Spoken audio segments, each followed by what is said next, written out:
മാംഗല്യം. ജഗൻ എന്തായിരുന്നു ഇത്രയും നേരത്തെ വന്നത്? അവന്റെ പിന്നിൽ നിന്നുകൊണ്ട് ഉള്ളിലെ പരിഭ്രമം മറച്ചുകൊണ്ടാണ് ജാൻവി ചോദിക്കുന്നത്. മറുപടിയായുള്ള ജഗന്റെ ഒരു രൂക്ഷമായ നോട്ടത്തിൽ ജാൻവി നന്നായി തന്നെ പതറിപ്പോയിരുന്നു. അകത്തേക്ക് കയറിയ ജഗന്റെ നോട്ടം നേരെ പോയത് ബാൽക്കണിയിലിരിക്കുന്ന മിഥുവിലേക്കാണ്. ആരാ ജാൻവി വന്നത്? ചോദിച്ചുകൊണ്ടിരുന്നിടത്ത് നിന്നും എഴുന്നേറ്റു മിഥു. കൺമുമ്പിൽ ജഗനെ കണ്ടതും മരവിച്ചതുപോലെ ഒരു നിൽപ്പ് നിന്നു. അതേസമയം മിഥുവിനെ അവിടെ ഒട്ടും പ്രതീക്ഷിക്കാതെ കണ്ടതുകൊണ്ട് ജഗന്റെ മുഖം എന്തെന്നില്ലാത്ത ദേഷ്യം വന്നു. ജഗൻ ഓടിപ്പാഞ്ഞ് മിഥുവിനടുത്തേക്ക് ചെന്നു. ഒറ്റ വലിക്ക് അവളെയും പിടിച്ചുകൊണ്ട് നേരെ അവന്റെ ഓഫീസ് റൂമിലേക്ക് കയറി. ജാൻവിക്കൊന്ന് തടയാൻ പോലും കഴിയുന്നതിന് മുമ്പേ ജഗൻ ആ വാതിൽ വലിച്ചടച്ചിരുന്നു. ജഗന്റെ മുഖത്തെ ദേഷ്യവും ഇന്നലെ ഇതറിഞ്ഞപ്പോൾ തൊട്ട് തന്നോടുള്ള പെരുമാറ്റവുമൊക്കെ ഓർത്തപ്പോൾ ജാൻവിക്ക് വല്ലാത്ത ഭയം തോന്നി. അവൾ ജഗൻ ചേർത്തടിച്ച വാതിലിൽ നിർത്താതെ തട്ടി വിളിച്ചു. ജഗൻ, പ്ലീസ് വാതിൽ തുറക്ക്. ജഗൻ, മിഥുവിന് ഒന്നും ചെയ്യരുത്, അവൾ പാവമാണ്. ജഗൻ, ഞാൻ പറയാൻ കാര്യങ്ങളൊക്കെ. ജാൻവി അലറിക്കരഞ്ഞുകൊണ്ട് ഏറെ നേരം തട്ടി വിളിച്ചു. എങ്കിലും ജഗൻ അതൊന്നും കേൾക്കാൻ തയ്യാറായില്ല. അതേസമയം റൂമിനുള്ളിൽ മിഥുവിന്റെ മുഖത്തേക്ക് തന്നെ സൂക്ഷിച്ചു നോക്കിക്കൊണ്ട് കയ്യും കെട്ടി നിൽക്കുവാണ് ജഗൻ. ജഗൻ പിടിച്ച പിടിയാലെ റൂമിലേക്ക് കയറ്റിയതാണ് അവളെ. ജഗന്റെ കൈ പതിഞ്ഞ മിഥുവിന്റെ കൈത്തണ്ട ചുവന്ന് തിണർത്ത് കിടന്നു. അത്രയ്ക്ക് ശക്തിയുണ്ടായിരുന്നു ജഗന്റെ ആ പിടുത്തത്തിന്. നല്ല കൈക്കരുത്തുള്ളവനാണവൻ. മിഥു, എന്താ നിന്റെ ഉദ്ദേശം? ജഗന്റെ ശബ്ദം അതീവ ദേഷ്യത്തോടെ കാതിൽ വന്ന് പതിഞ്ഞതും അത്രയും നേരം മുഖം കുനിച്ചു നിന്ന മിഥു പതിയെ മുഖമുയർത്തി അവനെ നോക്കി. അവളുടെ മിഴികളിൽ കണ്ണുനീർ തുള്ളികൾ ഉരുണ്ടുകൂടി മുന്നിലെ കാഴ്ചയെ മറച്ചു. ഏട്ടാ, പ്ലീസ്, ഞാൻ പറയുന്നൊന്ന് കേൾക്ക്. നീ പറയുന്നത് കേൾക്കാൻ തന്നെയാ ഞാനിവിടെ നിൽക്കുന്നത്. നീ പറ, എന്താ നിനക്ക് ആ അഭിയുമായിട്ടുള്ള ബന്ധം? ഞാൻ ചോദിച്ചു കേട്ടില്ലേ? ഇത് ഒന്നും മിണ്ടുന്നില്ലെന്ന് കണ്ടത് ജഗൻ വീണ്ടും ചോദിച്ചു. ഏട്ടാ, അഭിയെ അഭി എനിക്കിഷ്ടമാണ്. അത് പറയുമ്പോൾ മിഥുവിൻ്റെ മുഖം വീണ്ടും കുനിഞ്ഞുപോയി. വാക്കുകൾ ഇടറി. അവൾ ഭയന്നൊരു വേള ജഗൻ തന്നെ തല്ലുമോന്ന്. പക്ഷെ അതുണ്ടായില്ല. ഏറെ നേരം കഴിഞ്ഞിട്ട് ജഗന്റെ ഭാഗത്തു നിന്നും പ്രതികരണമൊന്നും ഇല്ലാതെ വന്നതും മിഥു പതിയെ മുഖമുയർത്തി അവനെ നോക്കി. എന്നാൽ അവൾ പ്രതീക്ഷിച്ചതുപോലെ ആയിരുന്നില്ല മുന്നോട്ടുള്ള ജഗന്റെ പെരുമാറ്റം. നോക്ക് മിഥു, ഇതൊക്കെ നിന്റെ പ്രായത്തിൻ്റെതായ തോന്നലുകളാ. ചിലപ്പോൾ കുറച്ചു കാലം കഴിയുമ്പോൾ ഇങ്ങനൊരു പ്രണയമോ ഒരു വ്യക്തിയോ നിന്റെ മനസ്സിൽ പോലും ഉണ്ടാവില്ല. അതുകൊണ്ട് ജീവിതം എന്തെന്ന് തിരിച്ചറിയാത്ത പ്രായത്തിൽ തോന്നുന്ന ഇത്തരം ഇഷ്ടങ്ങളെ അർഹിക്കുന്ന അവഗണനയോടെ തള്ളിക്കളയണം. ജഗന്റെ ആ ഉപദേശം അത്ര പിടിക്കാത്തതുപോലെ മിഥുവിന്റെ നെറ്റി ചുളിഞ്ഞു. നോക്കൂ മിഥു, ഏട്ടനിപ്പോ ഇതൊക്കെ പറഞ്ഞു തരുന്ന എന്തിനാണെന്ന് വെച്ചാൽ ഭാവിയിൽ നീ കൂടുതൽ ദുഃഖിക്കാതിരിക്കാൻ വേണ്ടിയാണ്. ജഗന പറഞ്ഞതിൻ്റെ പൂർണ്ണമായ അർത്ഥം മനസ്സിലാക്കാൻ കഴിയാത്തതുപോലെ മിഥുവിൻ്റെ മുഖത്തേക്ക് നോക്കി. നീ ഒന്ന് ഓർത്തു നോക്കി, ഇങ്ങനൊരു ബന്ധത്തിന് നമ്മുടെ അച്ഛനും അമ്മയും മുത്തച്ഛനും മുത്തശ്ശിയും അങ്ങനെ തുടങ്ങി നിന്നെ സ്നേഹിക്കുന്ന നല്ലൊരു ശതമാനം ആളുകളും സമ്മതിക്കുമെന്ന് നിനക്ക് തോന്നുന്നുണ്ടോ? മൗനമായിരുന്നു മിഥുവിൻ്റെ മറുപടി. അതേസമയം അവളും ചിന്തിച്ചത് അതൊക്കെയായിരുന്നു. ആ കുടുംബത്തിൽ ജാൻവി ഒഴികെ മറ്റൊരു മനുഷ്യരും തനിക്കൊപ്പം നിൽക്കില്ല എന്ന് മിഥുവിന് പൂർണ്ണ ബോധ്യമായി. നീയൊന്നും പറഞ്ഞില്ലല്ലോ, നീ പറ, ആരെങ്കിലും നിനക്കൊപ്പം നിൽക്കുമോ? ജഗൻ വീണ്ടും എടുത്തു ചോദിച്ചപ്പോൾ മിഥു മെല്ലെ പറഞ്ഞു, ഇല്ല. അപ്പൊ പിന്നെ നിന്റെ ഉദ്ദേശം എന്താണ്? കുടുംബത്തിലുള്ളവരെ എല്ലാം വേർപ്പിച്ചുകൊണ്ടൊരു ജീവിതമാണോ നിന്റെ മനസ്സിലെ ആഗ്രഹം? പെട്ടെന്ന് ജഗൻ അത് ചോദിച്ചതും കേൾക്കാൻ പാടില്ലാത്ത എന്തോ ഒന്ന് കേട്ടതുപോലെ മിഥു അവനെ തുറച്ചു നോക്കി. ഏട്ടൻ പറയും നോക്കിയ, ഏട്ടൻ എന്തൊക്കെയായി പറയുന്നത്? അച്ഛനെയും അമ്മയും ഏട്ടനെയൊക്കെ മറന്ന് ഒരു ജീവിതം എനിക്കുണ്ടോ? ഭാഗ്യം, അത്രയും ചിന്തിക്കാനുള്ള ബോധം നിനക്കുണ്ടല്ലേ? പിന്നെ നീ എന്തിനാണ് ഒരു തരത്തിലും നമ്മളുമായി കൂട്ടിച്ചേർത്ത് വെക്കാൻ കഴിയാത്ത ഒരാളെ തന്നെ തിരഞ്ഞു പിടിച്ച് പ്രണയിച്ചത്? ഏട്ടൻ എന്തൊക്കെയാ പറയുന്നത്? ഒരാളെ പ്രണയിക്കാൻ വേണ്ടിയിട്ട് അങ്ങനെയുള്ള ക്വാളിഫിക്കേഷൻസ് ഒക്കെ ഉണ്ടോ? അത് പുതിയ അറിവാണല്ലോ. ജഗന്റെ സംസാരം ഇഷ്ടമാകാത്തതുപോലെ മിഥു തന്റെ വാക്കുകളിൽ പുച്ഛം കലർത്തി അവനോട് ചോദിച്ചു. പ്രണയിക്കാൻ ക്വാളിഫിക്കേഷൻസ് വേണ്ട, പക്ഷെ ജീവിക്കാൻ പണം വേണം, അതറിയാമോ? മുന്നോട്ടുള്ള ജീവിതം ജീവിച്ച് തീർക്കണമെങ്കിൽ ഈ ആദർശങ്ങളൊന്നും പോരാ. നമ്മുടെ ഫാമിലിയുടെ സപ്പോർട്ട് ഉണ്ടാവണം. നമ്മുടെ ആവശ്യമെന്ന് പറയുന്നത് പണമാണ്, നല്ലൊരു ജോലി, അങ്ങനെ ഒരുപാട് ഒരുപാട് കാര്യങ്ങൾ വേണം നല്ല രീതിയിൽ മുന്നോട്ട് ജീവിക്കാൻ. അതെല്ലാം തട്ടിയും മുട്ടിയും കഴിഞ്ഞു പോകാനാണെങ്കിൽ ചിലപ്പോൾ ഇതൊക്കെ തന്നെ മതിയായിരിക്കും. ജഗൻ അത് പറഞ്ഞപ്പോൾ മിതു ആലോചനയോടെ നിന്നു. പക്ഷെ എനിക്ക് അഭിയെ മറക്കാൻ. മിതു അത്രയും പറഞ്ഞു തുടങ്ങിയതും ഇത്രയും നേരം ഞാൻ പറഞ്ഞതൊന്നും നിന്റെ തലയിലല്ലേ കയറിയത് എന്നൊരു ഭാവത്തിൽ ജഗൻ അവളെ നോക്കി. ബാക്കി പറയാൻ കഴിയാതെ മിതു തന്റെ വാക്കുകൾ അവസാനിപ്പിച്ചു. മറക്കണം മിതു, മറന്നേ പറ്റൂ. ഏട്ടാ, സ്നേഹിച്ചു പോയി ഞാൻ. ദയനീയമായിട്ട് മിതുവിൻ്റെ ആ സംസാരത്തിൽ ജഗന്റെ ഉള്ളിലൊരു വല്ലായ്മ പടർന്നിരുന്നു. പക്ഷെ അതൊന്നും മിതുവിൻ്റെ മുമ്പിൽ കാണിക്കാൻ കഴിയില്ല. ഏത് വിധേനയും അവളെ ഈ ബന്ധത്തിൽ നിന്ന് അടർത്തി മാറ്റണം. ഇപ്പോൾ ഇത് വലിയ കാര്യമാക്കാതെ വിട്ടുകളഞ്ഞാൽ ഒരുപക്ഷെ അവൾ അവനെ ഒരുപാട് ആഴത്തിൽ പ്രണയിക്കും. പിന്നീടത് അവളുടെ ജീവിതത്തിൽ കൂടുതൽ സങ്കടം ഉണ്ടാക്കത്തേ ഉള്ളൂ. ജഗൻ മനസ്സിലോർത്തു. പറ്റില്ല മത്, നീ അവനെ മറന്നേ പറ്റൂ. ഏട്ടാ, ഞാൻ അഭിയോട് ഇഷ്ടം പറഞ്ഞ സമയത്ത് അവനും എന്നോട് ഇങ്ങനെയൊക്കെ തന്നെയാണ് പറഞ്ഞത്. അങ്ങനെ പറഞ്ഞു തുടങ്ങിയ മിതു ഇന്നലെ അഭിയോട് അവൾ ഇഷ്ടം പറഞ്ഞതും അവൻ തിരികെ അവളോട് പറഞ്ഞ മറുപടിയുമെല്ലാം ജഗനോട് പറഞ്ഞു. അല്പനേരം അതൊക്കെ കേട്ട് ജഗൻ ആലോചനയോടെ നിന്നു. ആ പയ്യന് കുറച്ചുകൂടി ബോധമുണ്ട്. അവൻ പ്രാക്ടിക്കലായി ചിന്തിച്ചിട്ടാണ് അങ്ങനെ ഒരു മറുപടി പറഞ്ഞത്. എന്തുകൊണ്ടാ മിതു പിന്നെ നിനക്കങ്ങനെ ചിന്തിക്കാൻ കഴിയാത്തത്? ഏട്ടാ, അതിനവനല്ലല്ലോ, ഞാനല്ലേ പ്രണയിച്ചത്. അതാ പറഞ്ഞത്, ഒരിക്കലും കുടുംബക്കാരാരും സമ്മതിച്ചു തരാത്ത ഇങ്ങനെയൊരു ബന്ധം നിനക്ക് വേണോ? പറ. കടുത്ത മാനസിക സമ്മർദ്ദത്തിൽ അവിടെ ഇട്ടിരുന്ന ഒരു ചെയറിലേക്ക് അവൾ ഇരുന്നു. അല്പനേരം തലയ്ക്ക് കൈകൊടുത്ത് മുഖം കുനിച്ചിരുന്നവളുടെ കണ്ണിലൂടെ കണ്ണുനീർ ധാരധാരയായി ഒഴുകിയിറങ്ങി. ഒരു വേള ജഗനും കണ്ടിരുന്നു അവളുടെ കണ്ണീർ. പക്ഷെ അവൻ സൗകര്യപൂർവ്വം മുഖം തിരിച്ചു കളഞ്ഞു. മറ്റൊന്നും കൊണ്ടല്ല, ഇന്നൊരു പക്ഷേ താൻ ഇവളുടെ കണ്ണീർ കണ്ട് മനസ്സലിഞ്ഞ് ഇതിനൊക്കെ സമ്മതം മൂളിയാൽ നാളെ ഇതിലും മോശമായ ഒരു അവസ്ഥയിൽ തൻ്റെ അനിയത്തി തൻ്റെ മുമ്പിൽ നിന്ന് കരയേണ്ടി വരുന്നത് കാണേണ്ടി വരും. അത് ഓർമ്മ വന്നതും ജഗന്റെ മുഖത്ത് വീണ്ടും ദേഷ്യം സ്ഥാനം പിടിച്ചു. നോക്കാം, അഭിയെ മറന്നെന്ന് ഏട്ടന് വാക്കുതാ.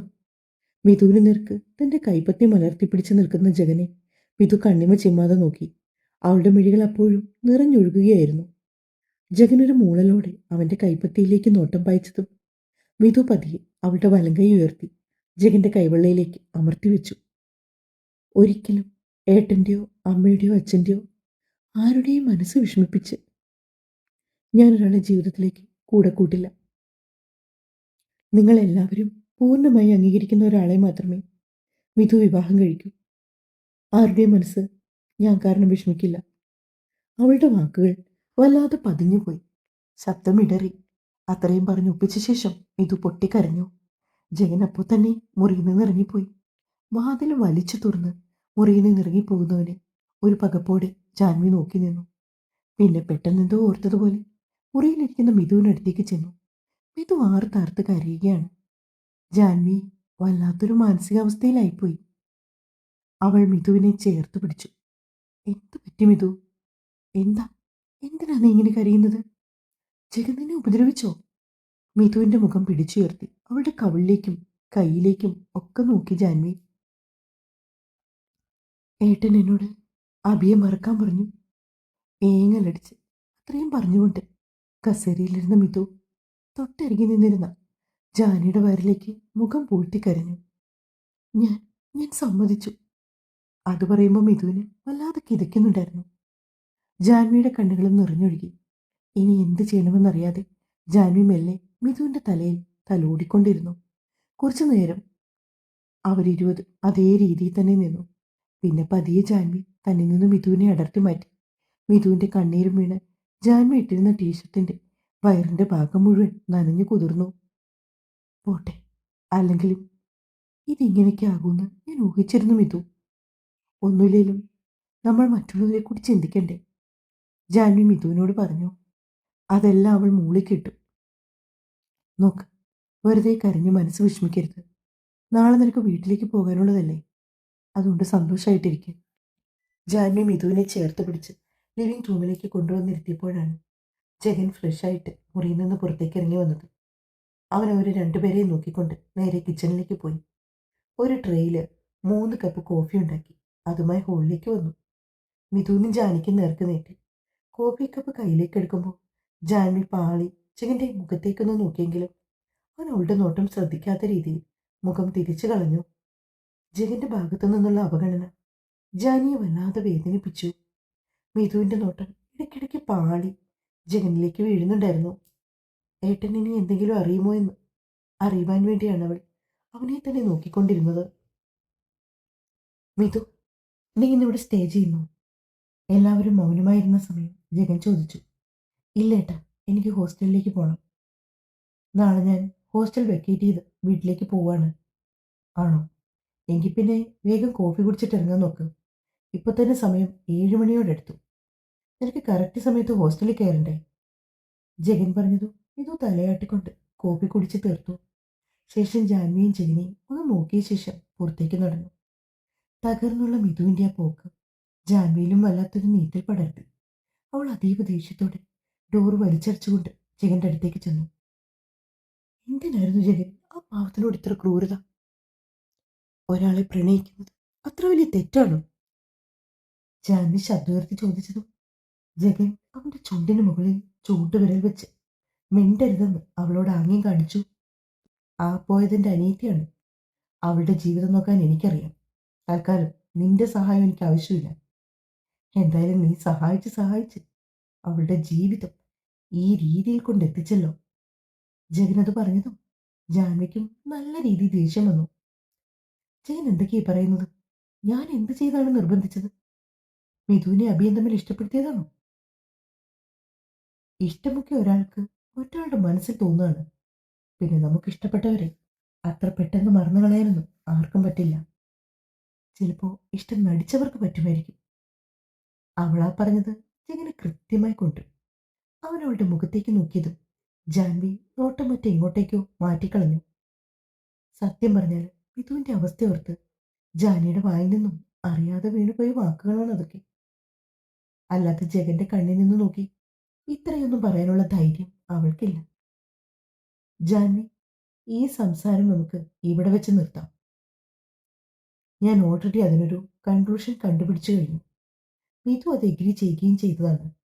പിന്നെ നമ്മൾ രണ്ടുപേരും അതേപ്പറ്റി വീണ്ടും സംസാരിച്ച് ഈ വിഷയം വഷളാക്കുന്നതിലും നല്ലത് ഇതിവിടെ തന്നെ വിട്ടുകളയുന്നതാണ്. അവസാന വാക്കുപോലെ ജഗൻ പറഞ്ഞു നിർത്തി. റൂമിലേക്ക് കയറിപ്പോയിട്ട് ജാൻവി വല്ലാത്തൊരവസ്ഥയിൽ ലിവിംഗ് റൂമിൽ തന്നെയിരുന്നു. അവൾക്ക് ആ സമയം അബിയുടെ മുഖം ഓർമ്മ വന്നു. മിഥുവിനോട് അങ്ങനെയൊക്കെ പറഞ്ഞിട്ടുണ്ടെങ്കിലും ഇടയ്ക്ക് എപ്പോഴൊക്കെയോ താനും കണ്ടതാണ് അബിയുടെ കണ്ണിൽ മിഥുവിനോടുള്ള സ്നേഹവും കരുതലുമൊക്കെ. ഒരുപക്ഷെ പണവും പത്രാസും അവന്റെ ജീവിതാവസ്ഥയുമൊക്കെ ഒരു ത്രാസിന്റെ ഇരുവശങ്ങളിലും വെച്ച് അളന്നു തൂക്കിയപ്പോൾ അവന് തോന്നിയിട്ടുണ്ടാകും ഒരിക്കലും തമ്മിൽ ചേർത്ത് വെക്കാൻ പറ്റാത്ത ഒരു ബന്ധമാണ് തങ്ങളുടേതെന്ന്. അങ്ങനെ ആവും അവൻ ഒരിക്കൽ പോലും തുറന്നു പറയാതെ ആ പ്രണയം മനസ്സിൽ തന്നെ കുഴിച്ചു മൂടിയത്. ജാൻവി വല്ലായ്മയോടെ ആലോചിച്ചു. ഓ, ഈ പണവും പവറും ഒന്നും ഇല്ലായിരുന്നെങ്കിൽ എത്ര പേർക്ക് അവരൊക്കെ ഇഷ്ടപ്പെട്ട ജീവിതങ്ങൾ കിട്ടിയേനെ. അവൾ നെടുവീർപ്പോടെ ആലോചിച്ചുകൊണ്ടിരിക്കുന്ന നേരത്താണ് ജഗൻ റൂമിൽ പോയി അവന്റെ ലാപ്പും മറ്റ് സാധനങ്ങളും എടുത്ത് ഓഫീസ് റൂമിലേക്ക് കയറി പോകുന്നത് അവൾ കണ്ടത്. അവൾ അവനെ മൈൻഡ് ചെയ്യാനേ പോയില്ല. ഏകദേശം അരമണിക്കൂറോളം ഓഫീസ് റൂമിൽ സ്പെൻഡ് ചെയ്ത ശേഷം ജഗൻ വെള്ളം കുടിക്കാനായി ഡൈനിങ് ഹാളിലേക്ക് വരുമ്പോഴും ജാൻവി അതേ ഇരിപ്പ് തന്നെയാണ്. ജാൻവിക്ക് ഫ്രഷ് ആകാനൊന്നും ഉദ്ദേശമില്ല. ജഗൻ അവളെ നോക്കി ചോദിച്ചതും അവൾ മുഖം കൂട്ടിക്കൊണ്ട് തിരിഞ്ഞിരുന്നു. നോക്ക് ജാൻവി, ഒരാളൊരു കാര്യം ചോദിച്ചാൽ അതിന് മറുപടി പറയണം.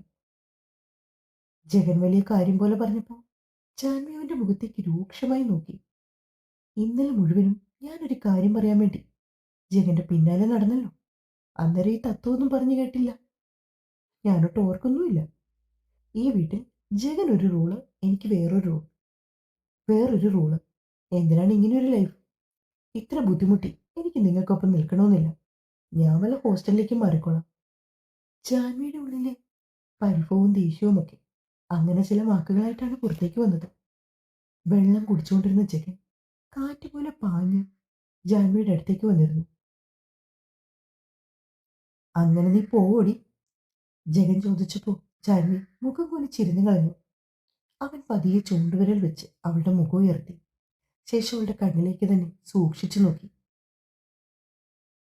"പറയ്, പോകുമോ?" ജാൻവി വീണ്ടും മുഖം കുനിച്ചുകൊണ്ട് പറഞ്ഞു. "പോകും." "അങ്ങനല്ല, എന്റെ കണ്ണിലേക്ക് നോക്കി പറ, പോകുമോ?" ജഗനെ വിട്ടു പോകാൻ ജാൻവിക്ക് കഴിയുമോ? പറയ്. അവളുടെ കണ്ണുകളിൽ ഒരു പതർച്ച ജഗൻ വ്യക്തമായി കണ്ടു.